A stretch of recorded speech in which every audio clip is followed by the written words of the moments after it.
మన పూర్ణిమలో కళ్యాణం కమనీయం సేల్స్ ప్రతి 15,000 రూపాయల కొనుగోలుపై కంచి కాటన్ శారీ ఉచితం.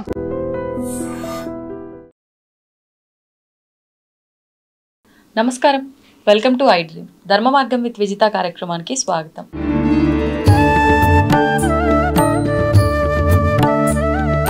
ప్రస్తుతం మనతో పాటు ఉన్నారు ప్రముఖ ఆధ్యాత్మికవేత్త, హనుమత్ మరియు శ్రీ విద్యా ఉపాసకులు బ్రహ్మశ్రీ శివయోగి సిస్లా జయశంకర్ గారు. ఇప్పుడు గురుగారితో మాట్లాడదాం. నమస్కారం గురుగారు. గురుగారు, నవరాత్రుల చివరాఖరికి మనం వచ్చేసినట్లే ఇంకా.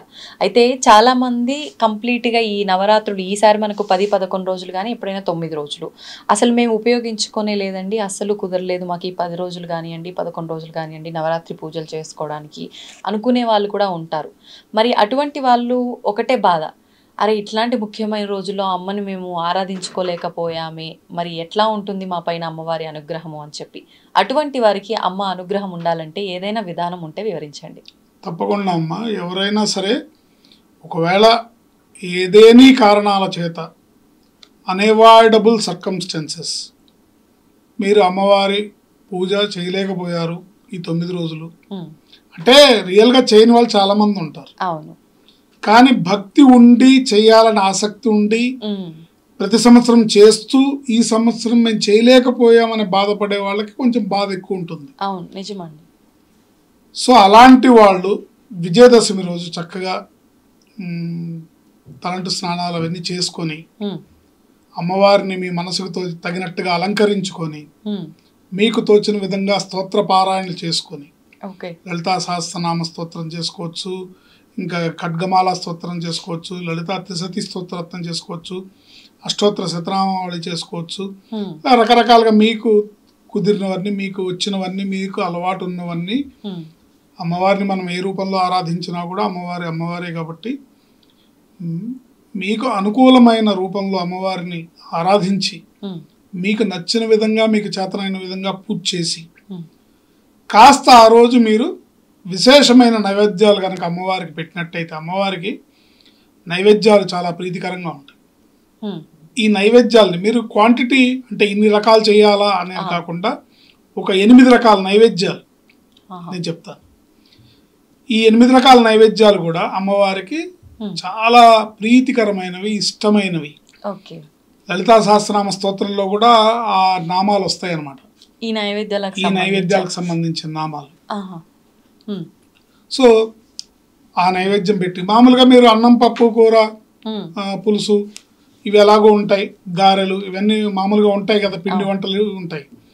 ఇవి కాకుండా ఈ నైవేద్యాలను స్పెషల్గా కొంచెం క్వాంటిటీ అయినా సరే, అమ్మో ఇన్ని వండుకుంటే ఎవరు తింటారండి. ఇప్పుడు ఇవాళ రేపు సమస్య ఏంటంటే అమ్మవారికి నైవేదించాలంటే వండినాక ఎవరు తినాలి, వృధా అయిపోతాయి అనే ఫీలింగ్ ఎక్కువ ఉంటుంది. అందుకని కొంచెంగా అయినా సరే మీరు ఈ నైవేద్యాలు అమ్మవారికి మనస్ఫూర్తిగా చేసి అమ్మవారు ఆరగించాలి, అమ్మవారు మా ఎడల ప్రీతిని చూపించాలి అని అత్యంత భక్తి శ్రద్ధలతో ఈ ప్రసాదాలని తయారు చేసి అమ్మవారికి నివేదించినట్టయితే అమ్మవారు మీరు ఈ 10 రోజులు కూడా దసరా నవరాత్రులు చేసిన ఫలితాలని మీ ఖాతాలో వేసి మిమ్మల్ని అనుగ్రహిస్తుందని ఖచ్చితంగా చెప్పచ్చు. ఇంకా ఆలస్యం ఎందుకు గురుగారు, నైవేద్యాలు ఏంటో కూడా తప్పకుండా. ఫస్ట్ ఖచ్చితంగా మీరు చేయాల్సిన నైవేద్యం పులిహార, అమ్మవారికి ప్రీతికరమైంది. హరిద్రాన్నైకరసిత హాకిని రూపధారిణి అని నామం. హరిద్రాన్నం అంటే పసుపన్నం అంటే పులిహోర. ఏంటి పులిహార అమ్మవారికి చాలా ప్రీతికరం. నెంబర్ 1 పులిహార. నెంబర్ 2 కదంబం.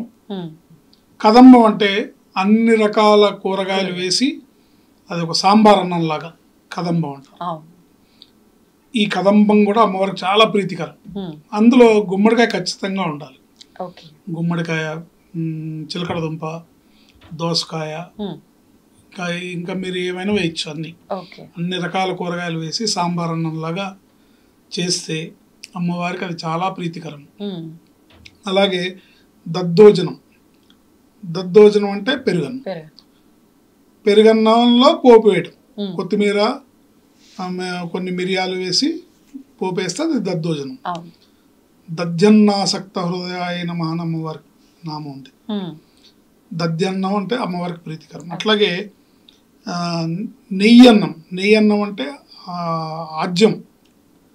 ఆజ్యం అంటే నెయ్యి కలిపిన అన్నం నివేదించడం. అంటే నార్మల్ రైస్ లోనే నెయ్యి కలిపి. నెయ్యి కలిపిన అన్నం. ఓకే. అట్లాగే పెసర పొంగలి.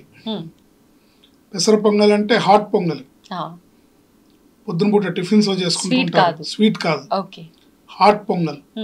అంటే పెసరపప్పు అన్నాన్ని కలిపి ఉడికిచ్చి అందులో బిర్యాలు నెయ్యి వేసి జీడిపప్పులు అన్ని వేసి చేస్తారు, పొంగల్ అంటారు. ఎక్కువగా తమిళనాడు అటు సైడ్ ఎక్కువగా తమిళనాడు కర్ణాటక ఎక్కువ చేస్తారు. సో ఈ పొంగల్ కూడా అమ్మవారికి చాలా ఇష్టం. ఏంటి ముద్గౌదనాసక్త చిత్త. ముద్గం అంటే పెసరపప్పుతో వండిన అన్నం, ముద్గా అన్నం అంటారు దీన్ని. సంస్కృత భాషలో ముద్గా అన్నం అంటారు. ఆ ముద్గా అన్నం అమ్మవారికి చాలా ప్రీతికరం. అట్లాగే పాలతో చేసిన పాయసం, పాలు బెల్లం కానీ పంచదార కానీ వేసి చేసిన పాలు నెయ్యి వేసి చేసిన పాయసం. పాయసాన్న ప్రియాయి నమః అని అమ్మవారికి నామం ఉంది. అట్లాగే గుడాన్నం అంటే బెల్లంతో చేసిన పాయసం, అంటే దాంట్లో పాలు పోయారు మళ్ళీ, బెల్లం పాయసం. గుడాన్న ప్రీత మానసాయి నమః అంటారు అమ్మవారికి, గుడాన్నం ఇది.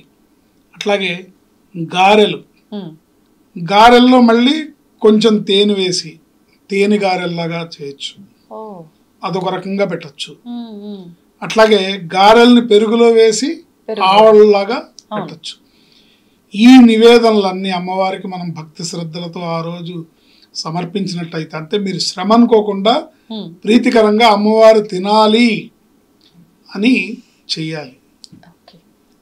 ప్రీతికరంగా అంటే అబ్బా ఇంత పని అయిపోయింది, ఇంత పని ఎక్కువైపోయింది వాళ్ళ బాధపడుతూ చేసుకోకూడదు. మీకు భక్తి 10 రోజులు నేను అమ్మవారి అనుగ్రహాన్ని మిస్ అయ్యాను, కొన్ని కారణాల వల్ల నేను సరిగ్గా పూజ చేసుకోలేకపోయాను, నాకు ఆఫీస్లో సెలవు దొరకలేదు, లేకపోతే పనుల మీద ఎక్కడికి వెళ్లాల్సి వచ్చింది, లేదా ఇంక వేరే ఏదో అడ్డంకి వచ్చింది, ఏదో ప్రాబ్లం వచ్చింది, అనేక రకాల అవాంతరాలు. అమ్మవారి నవరాత్రులు నిర్వహించడం అనేది అంత తేలికైన విషయం కాదు. అంటే కావాలనే ఆటంకాలు వస్తుంటాయి. కావాలని ఆటంకాలు రావు, అమ్మవారికి పరీక్షలు అయితే ఉంటాయి. Okay okay.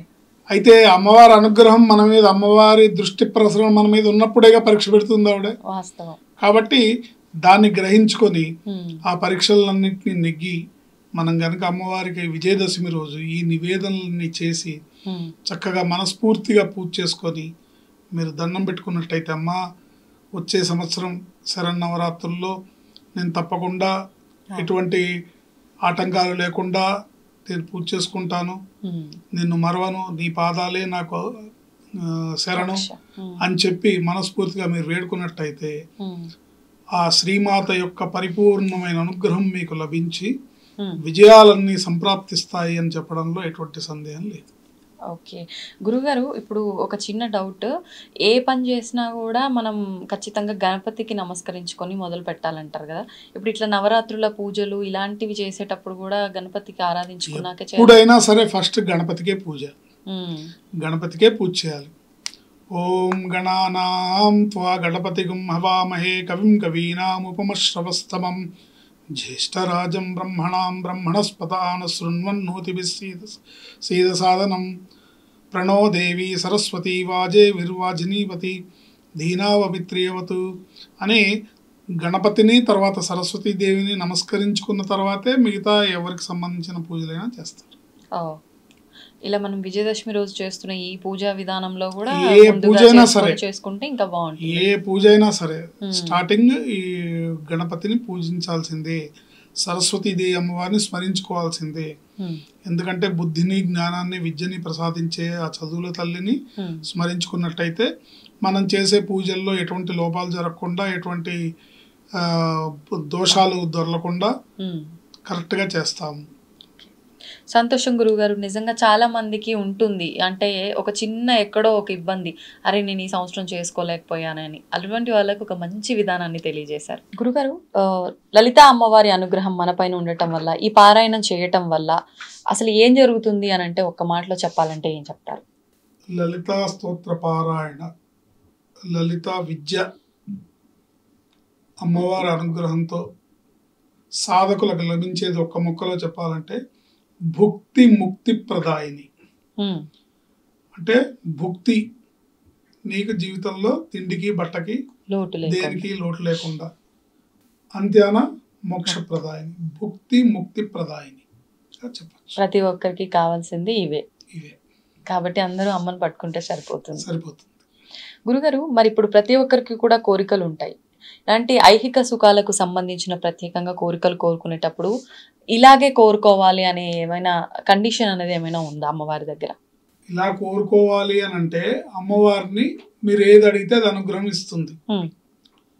సపోజ్ నేను ప్రారంభ దశలో, విద్యార్థి దశలో ఉన్నప్పుడు సాధన చేసేటప్పుడు ఏది అడిగితే అది వచ్చేది. వచ్చినప్పుడు సపోజ్ అనుకోండి, ఏదో ధనం బాగా రావాలి, లేకపోతే ఏదో వ్యాపారం చేస్తే వ్యాపారం బాగా వృద్ధిలో పొందాలి అని అనుకున్నాం అనుకోండి, అమ్మవారు ఇస్తుంది. కానీ ఆ మత్తులో పడి ఇక్కడ అమ్మవారిని వదిలేస్తాం. సో అమ్మవారికి మనం నిరంతరం ఏమని దండం పెట్టుకోవాలంటే, అమ్మ నువ్వు నాకు ఇచ్చే ఐహికపరమైన వరాలు ఏవైతే ఉన్నాయో అవి ఏవి కూడా నా ఉపాసనకి, నా సాధనకి ఆటంకం లేకుండా నాకు అవన్నీ అనుగ్రహించు తల్లి. ఇది నేను నీ పాదాలు వదలకూడదు, నన్ను మాయలో పడేయద్దు. నన్ను మాయలో పడేసి ఐహిక సుఖాల మత్తులో పడిపోతే నేను నీ పాదాలను మర్చిపోయే ప్రమాదం ఉంది. కాబట్టి అలా అటువంటి ప్రమాదం జరగకుండా, నీ పాదాలకి నేను దూరం అవ్వకుండా, నా సాధనకి, నా తపస్సుకి, నా అనుష్ఠానానికి ఎటువంటి ఆటంకం లేకుండా నువ్వు ఇచ్చే అనుగ్రహాన్ని నాకు ప్రసాదించు తల్లి అని దండం పెట్టుకోవాలి. వాస్తవం. అంటే ప్రతి ఒక్కరు కూడా కొంచెం డబ్బు వచ్చి ఒక హోదాకి వెళ్ళారు అని అంటే ఖచ్చితంగా భగవంతుని మర్చిపోతారు, అయిన వాళ్ళని మర్చిపోతారు. కాబట్టి ఇలా జరగకుండా ఉండేటట్టుగానే ముందుగా అమ్మని కోరుకుంటే సరిపోతుంది. కోరుకోవాలి, అలాగే కోరుకోవాలి.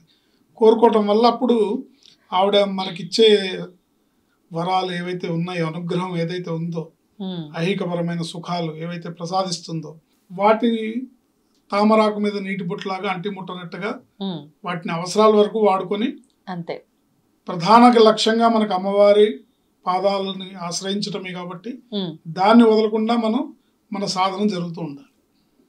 ఇలా కొన్ని వింటూ ఉంటాం. అంటే అమ్మవారికి సంబంధించిన సేవ చేసుకుంటూనో, ఆవిడకి సంబంధించిన పనుల్లోనో కుటుంబం అంతా నిమగ్నం అయిపోయి ఉంటారు, వాళ్ళకి బాగా కలిసి వస్తుంది అని చెప్పి అంటూ ఉంటారు.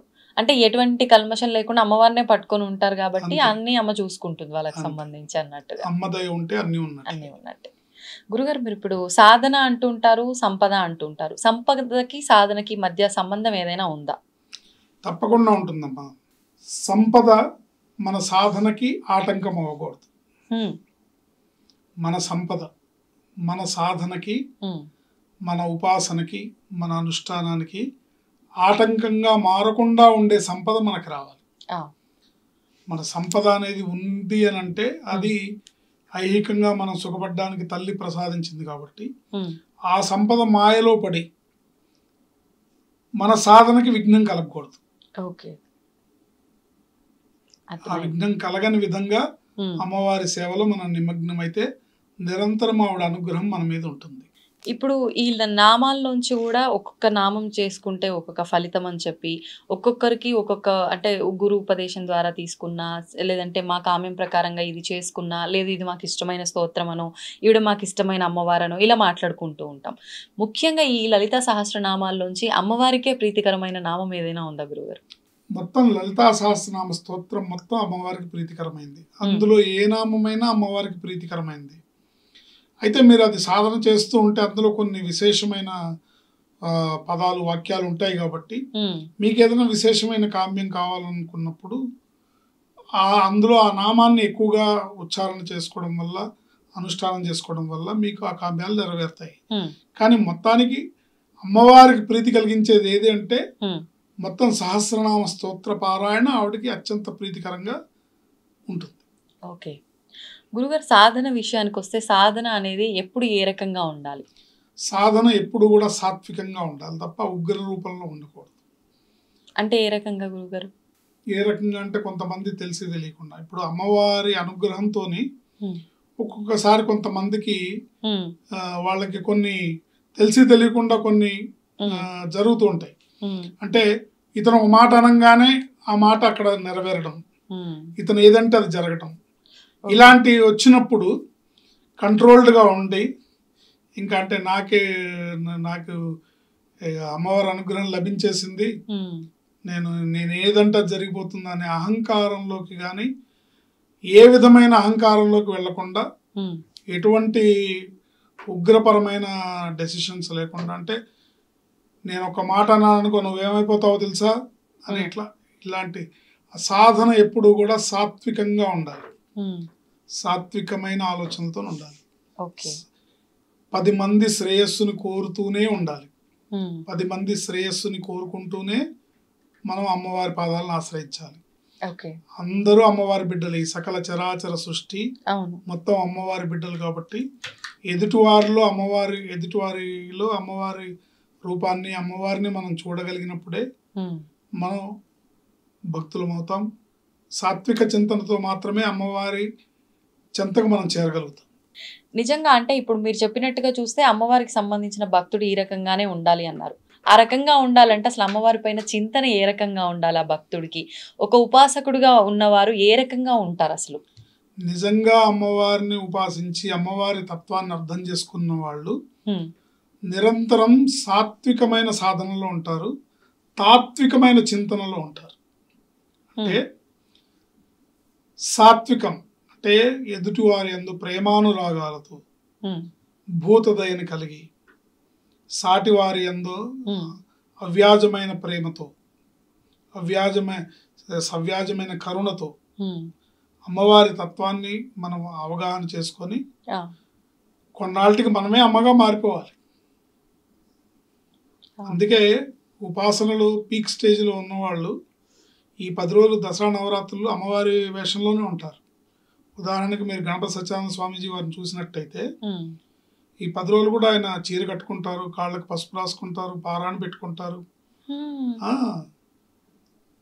సో గాజులు వేసుకుంటారు, బాల పూజ చేస్తారు, సువాసిని పూజ చేస్తారు. అంటే మనం అమ్మవారి రూపంగా మారడం, ఎదుటివారిలో అమ్మవారిని చూడడం. మన సాధన సాత్వికంగా ఉండాలి, అహంకారం పూర్తిగా లేని విధంగా ఉండాలి, చింతన తాత్వికంగా ఉండాలి. సాధకుడు ఎప్పుడు కూడా తాత్వికమైన చింతన చేస్తాడు. అంటే నాదేం లేదు, అంతా అమ్మవారి దయ, అంతా అమ్మవారి అనుగ్రహం, తాత్వికంగా చింతిస్తాడు. నేను చేశాను, నా వల్ల అయింది, నేను అనే పదాన్ని మర్చిపోతే తాత్విక చింతన వస్తుంది. నేను అనేది తీసేసి అంతా అమ్మదయ, అంతా పరమేశ్వర అనుగ్రహం, అంతా ఈశ్వర అనుగ్రహం, అంతా పరమేశ్వరుడి ఆజ్ఞ ప్రకారమే జరుగుతుంది, అంతా అమ్మవారి అనుగ్రహం ప్రకారమే జరుగుతుంది, ఏది జరిగినా ఇది నా మంచిగా జరిగింది, ఇది అమ్మ అనుగ్రహం, ఎలా ఉంటే అలాగే జరుగుతుంది. అమ్మ ఈరోజు ఇలా చేసింది అంటే నాకు ఏది మంచిదో అమ్మకు తెలుసు కాబట్టి ఇది నాకు మంచిగా జరుగుతుంది. అంటే చూడ్డానికి కొన్ని విషయాలు కొన్ని సందర్భాల్లో మనకి ఇబ్బందిగా అనిపించినా అవి ఫైనల్ గా భగవంతుడి యొక్క దృష్టిలో, అమ్మవారి దృష్టిలో అది మనకి మంచి చేయడానికే. కాబట్టి ఆ విధమైన తాత్వికమైన చింతన ఉండాలి. అంటే ఇప్పుడు తల్లి తండ్రి ఉన్నారనుకోండి, పిల్లల్ని కొట్టినంత మాత్రాన వాళ్ళు దుర్మార్గులు కాదు కదా, పిల్లల్ని దారిలో పెట్టడానికి కొడతారు. అట్లాగే మనం గనక సరైన మీటర్లో లేకపోతే అమ్మవారు మనని సరైన మీటర్లో పెడుతుంది. ఇది ఆ స్థాయికి మనం వెళ్ళినప్పుడు, లేకపోతే ఆవిడ అసలు పట్టించుకోదు. వీడు అర్హుడు, వీడిని కొద్దిగా దారిలో పెడితే వీడు దారిలోకి వస్తాడు, వీడిని కొంచెం మనం స్ట్రిక్ట్ చేయాలి, వీడిని కొంచెం కట్టడి చేయాలి, చేస్తే వీడి వల్ల సమాజానికి ఉపయోగం ఉంది, ప్రకృతికి ఉపయోగం ఉంది, మానవాళికి ఉపయోగం ఉంది, సృష్టికి ఉపయోగం ఉంది అన్న వాళ్ళని అమ్మవారు దారిలో పెడుతుంది. దారిలో పెట్టినప్పుడు ఆ పెట్టిన సందర్భంలో కొంత ఎక్కడన్నా మనకు నొప్పి కలిగినా ఇది అమ్మవారి అనుగ్రహంగా భావించి మనం ముందుకెళ్ళాలి. గురుగారు, ఇలా అంటే ఎక్కువగా భక్తి శ్రద్ధలతో భగవంతుణ్ణి, అమ్మవారినే కావచ్చు, స్వామినే కావచ్చు ఆరాధించే వాళ్ళ లైఫ్లో కొన్ని అద్భుతాలు జరుగుతుంటాయి అని అంటూ ఉంటారు. ఆ విధంగా లలిత పారాయణం కానివ్వండి, జపం కానివ్వండి చేస్తున్న వాళ్ళు ఎవరికైనా ఏదన్నా జరిగింది అని చెప్పడానికి ఉదాహరణలు ఏమైనా ఉన్నాయా? అనేకం జరుగుతాయమ్మా. కావాల్సింది శ్రద్ధా విశ్వాసాలు.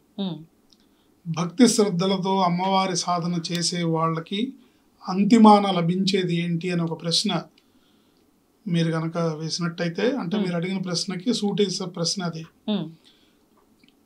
అమ్మవారి సాధన చేస్తే ఏం లభిస్తుంది? అంతే.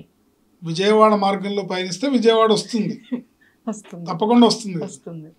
కానీ మన గమ్యస్థానం విజయవాడ, మనం ప్రయాణించేది కరీంనగర్ సైడ్ అయితే విజయవాడ వస్తుందా? రాదు కదా.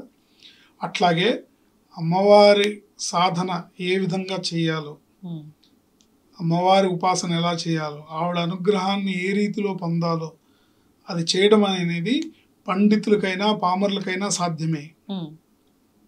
ఈ సందర్భంగా నేను మీకు ఒక చిన్న కథ చెప్తాను. ఒక ఊర్లో దుర్గాదాసుడు అని ఒక గాజులు అమ్ముకునే అతను ఉండేవాడు. అతను నిరంతరం అమ్మవారి రూపాన్ని, తను గాజులు వేస్తున్న ప్రతి స్త్రీమూర్తి యొక్క చెయ్యిని అమ్మవారి చెయ్యిగా భావించేవాడు. ప్రతి ఒక్క స్త్రీమూర్తిని అమ్మవారిగా భావించేవాడు. నిరంతరం అమ్మ దుర్గా, తల్లి దుర్గా, అమ్మ దుర్గా. అతనికి అంతకు అదే మహామంత్రం. ఇంకా వేరే మంత్రాలు రావు, వేరే పూజలు లేవు, ఏమీ లేవు. నిరంతరం అమ్మవారి చింతన. అమ్మవారి ఇందాక మనం ఏదైతే తాత్విక చింతన అనుకున్నామో ఆ విధంగా నిరంతరం అమ్మవారిని స్మరించడం వల్ల ఒక ఊళ్ళో ఒక ఇట్లా తిరుగుతూ అమ్ముకుంటుంటే అతను చివరికి కంటిన్యూగా ఇట్లాగే అమ్మ దుర్గా, తల్లి దుర్గా, జై దుర్గా, జై జై దుర్గా ఇట్లా అనుకుంటూ ఉండడం వల్ల విలేజెస్ లో పిల్లలు కూడా వెనకాల పడి పిచ్చోడు దుర్గా, పిచ్చోడు దుర్గా, అతని పేరు దుర్గా దాసుడు. ఏంటి పిచ్చోడు పిచ్చోడు వచ్చాడరా అని ఇట్లా హేళన చేయటం, పిల్లలు రాళ్ళేసి కొట్టడం.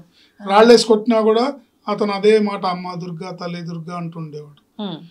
ఇలాంటి సందర్భంలో అతను గాజులు అమ్ముకుంటూ ఒక ఊరికి వచ్చి ఆ ఊర్లో ఒక రచ్చబండ దగ్గర తన సైకిల్ని పెట్టుకొని గాజులు అమ్మడానికి అమ్మ దుర్గా, తల్లి దుర్గా అంటూ ఉంటే ఒక 5 సంవత్సరాల పాప వచ్చి గాజులు వేయించుకుంటుంది. గాజులు వేయించుకొని ఆ ఎదురింట్లో మా నాన్నగారు ఉంటారు, అక్కడికి వెళ్ళి డబ్బులు తీసుకోండి, ఆయన అడగండి ఇస్తారు అంట. ఇతను ఆ అమ్మాయికి గాజులు వేసి, అమ్మవారి భక్తుడు, తాత్విక చింతన గలవాడు కాబట్టి ఆ ఇంటికి వెళ్ళి ఆ తలుపు కొట్టాడైతే ఒక బ్రాహ్మణుడు, వేద పండితుడు, ఆయన వచ్చి తలుపు తీసి ఏం నాయన అంటే, మీ అమ్మాయి గాజులు వేయించుకుందండి, నాకు ₹10 ఇవ్వాలి మీరు ఆ గాజుల డబ్బులు అని అంటాడు. అంటే మా అమ్మాయ, నాకు అసలు పిల్లలు లేరయ్యా బాబు, ముఖ్యంగా ఆడపిల్లలు లేరు, నాకు ఆడపిల్లలు లేరు, ఎవరు చెప్పారో నీకు అబద్ధం చెప్పారు, నాకు అసలు లేరు అని చెప్పారు. సరే ఇతను సరే ఏమోలే చిన్నపిల్ల కదా వేసుకుంది అని చెప్పి అతను వెనక్కి వచ్చేసాడు. మళ్ళీ ఇంకోసారి మళ్ళీ ఆ వీధికి వచ్చినప్పుడు మళ్ళీ ఆ పిల్ల వస్తుంది. మళ్ళీ ఆ పిల్ల వచ్చి గాజులు ఈ బాబు, మా నాన్నగారి దగ్గర డబ్బులు తీసుకుంటే, అమ్మా నువ్వు గాజులు వేయమంటే వేస్తాను కానీ మీ నాన్నగారు కాదట కదా, ఆయనకి ఆడపిల్లలే లేరట, నువ్వు అబద్ధం చెప్తున్నావు అడిగేశాడు అని అడిగాడు. అడిగితే లేదు ఆయన మా నాన్నగారే, ఏంటి కావాలంటే దేవుడి గదిలో ఫలానా విగ్రహం దగ్గర ఉన్న డబ్బాలో ₹1 ఉంటుంది, తీసిమ్మని చెప్పండి, మా నాన్నగారికి మీరు చెప్పండి అని. మళ్ళీ వెళ్తాడు. మీ అమ్మాయి అయినట్టండి, మీరెందుకు అబద్ధం చెప్తున్నారు, ఆ డబ్బాలో ₹1 ఉంటుంది తీసిమ్మంది అంటే, ఈయన గబగబా పరిగెత్తుకుంటూ దేవుడి రూమ్లోకి వెళ్ళి ఆ డబ్బాలో చూస్తే ₹1 ఉంటుంది. అప్పుడు ఆయనకు అర్థమైంది, ఆయన వేద పండితుడు, ఆయన అమ్మవారి సాధకుడు కాబట్టి ఆయనకు అర్థమైంది ఈ ఆట అంతా ఆడుతున్నది అమ్మవారు అని. నాయనా ఎక్కడ చూపించు, ఆ పాప ఎక్కడుందో చూపించని ఆయన ఏడ్చుకుంటూ ఆర్ద్రతతో, కనపడింది నాకన్నా నువ్వు గొప్పవాడిరా నాయన, నేను ఇంత సాధన చేస్తున్నాను, మడి ఆచారంతో ఉన్నాను, కానీ నాకు కనపడలేదు అమ్మవారు, సాక్షాత్కారం నీకు ఇచ్చింది ఆ వచ్చిన పిల్ల అమ్మవారు నాయన, పద ఎక్కడుంది చూపించానంటే వెతికితే ఎక్కడా కనపడదు. అప్పుడు ఇతను దుర్గాదాసుడు ఏడుస్తాడనమాట, నాకు కనిపించావు కదా, ఇప్పుడు నా మాట అబద్ధం అయిపోతుంది, మరి వారికి కూడా చూపించు, నువ్వు వచ్చి గాజులు వేయించుకున్న విషయం చూపించు అని అంటే, ఒక చెరువు మధ్యలోంచి అమ్మవారి చెయ్యి ఇట్లా పైకి లేచి చూపిస్తుంది, చెయ్యి ఇదిగో నేను వేయించుకున్నాను గాజులు. అట్లా అమ్మవారు అమ్మవారి అనుగ్రహం ఉంటే అన్నీ ఉంటాయి. సాక్షాత్తు ప్రకృతి స్వరూపిణి, ప్రకృతి పరమేశ్వరుడు, పార్వతీ పరమేశ్వరుడు. సో అమ్మవారిని ఉపాసిస్తే లభించదంటూ లేదు. కాకపోతే మీరు అడిగారు కాబట్టి లలితా సహస్రనామ స్తోత్ర పారాయణని యథావిధిగా విధి విధానాలతో కనుక చేసుకున్నట్లయితే మనకు లభించేవి పెద్దలు కొన్ని చెప్పారు. సర్వరోగ ప్రశమనం, మీకు ఎటువంటి వ్యాధి ఉండనివ్వండి నివారింపబడుతుంది. సర్వ సంపత్ ప్రవర్ధనం, అన్ని రకాల సంపదలు వృద్ధి పొందుతాయి. సర్వ సంపత్ ప్రవర్ధనం అంటే మీకు ఉండొచ్చు కాక ఉన్నవి వృద్ధి పొందుతాయి మీరు కనుక కరెక్ట్గా చేస్తున్నట్టయితే. అన్నీ అంటే మీకు ఆల్రెడీ కొన్ని భూములు ఉన్నాయి, భూములు పెరుగుతాయి. మీకు ఆల్రెడీ ఒక ఇల్లు ఉంది, ఇంకో ఇల్లు రావచ్చు. మీకుండే సంపద ఏవేవి ఉన్నాయో అన్నీ పెరుగుతాయి. సర్వ సంపత్ ప్రవర్ధనం. నెక్స్ట్ సర్వ అపమృత్యు శమనం, ఎటువంటి అపమృత్యు దోషాలున్నా, ఎటువంటి గ్రహస్థితిలో వచ్చే మార్పుల వల్ల ఎటువంటి గండాలు అపమృత్యు దోషాలు ఉన్నా అన్నీ నివారింపబడతాయి. అకాల మృత్యు నివారణం, అకస్మాత్తుగా సంభవించే మృత్యు నివారింపబడుతుంది. సర్వజ్వర ఆర్తి శమనం, సర్వజ్వర ఆర్తి శమనం, ఎటువంటి జ్వరమైనా, ఎటువంటి వైరస్లైనా, ఎటువంటివైనా సరే. అంటే ఇప్పుడు మొన్న కరోనా లాంటివి వచ్చినాయి కదా, అలాంటి టైంలో కూడా చాలామంది సాధకులు అమ్మవారి పాదాలను ఆశ్రయించి లలితా సహస్రనామ స్తోత్ర పారాయణని కంటిన్యూగా చేసుకోవడం వల్ల వాళ్ళు ఎటువంటి ఎఫెక్ట్ లేకుండా బయటపడ్డారు. దీర్ఘాయుష్ప్రదం, ఇవన్నీ నివారింపబడి ఆయుష్ పరిపూర్ణ ఆయుర్దాయంతో పూర్ణాయుర్దాయంతో దీర్ఘాయుష్ను ప్రసాదిస్తుంది. పురుషార్థప్రదాయకం, పురుషార్థప్రదాయకం అంటే ధర్మ అర్థ కామ మోక్షములు పురుషార్థములు. చతుర్విధ పురుషార్థములు అంటే ధర్మం అంటే ధర్మంగా బతకాలి. అంటే ధర్మం అంటే ఏంటి? ఒక భర్తగా నీ ధర్మం ఏంటి, ఒక భార్యగా నీ ధర్మం ఏంటి, ఒక కొడుకుగా నీ ధర్మం ఏంటి, ఒక కూతురుగా నీ ధర్మం ఏంటి, ఒక తండ్రిగా నీ ధర్మం ఏంటి, ఒక తల్లిగా నీ ధర్మం ఏంటి, సమాజంలో ఒక పౌరుడిగా నీ ధర్మం ఏంటి. ఇది ధర్మం. నీ పాత్రను నువ్వు సవ్యంగా నిర్వర్తించడమే ధర్మం. అర్థం, కుటుంబ పోషణకి అర్థం కావాలంటే డబ్బు సంపాదించాలి, అర్థం. కామ్యం, ప్రతి వాళ్ళకి కొన్ని కోరికలు ఉంటాయి, నా పిల్లలకి ఇచ్చేయాలి, నా పిల్లలకి వచ్చేయాలి, నా జీవితం ఇలా ఉండాలి, కామ్యం. అంతిమాన మోక్షం, వీటన్నిటినీ ప్రసాదించగల శక్తి కేవలం లలితా సహస్రనామ స్తోత్ర పారాయణ వల్ల లభిస్తుంది అని చెప్పడంలో ఎటువంటి సందేహం లేదు. కావాల్సిన విషయం ఏంటంటే శ్రద్ధా విశ్వాసాలతో, భక్తి విశ్వాసాలతో, పరిపూర్ణమైన విశ్వాసంతో అమ్మవారి పాదాలను ఆశ్రయించడమే ఇందుకు సరైన మార్గం. ధన్యవాదాలు గురుగారు. ఆయుష్మతి భవ. తవ్వండి, తవ్వుతూనే శివలింగం. సరే దాన్ని అట్లా కప్పేసేయండి, చూపించదండి. Krishna is there. మూర్తి పూజ కాదు, సాక్షాత్ బ్రజేంద్ర నందన భగవాన్ ఉన్నారు మూర్తిలో. ఏమీ ఆశించకుండా ఆరాధించే వాళ్ళు కూడా ఉన్నారా ప్రభుజీ? నిజమైన భక్తి అంటే మనకు తెలియదు కాబట్టి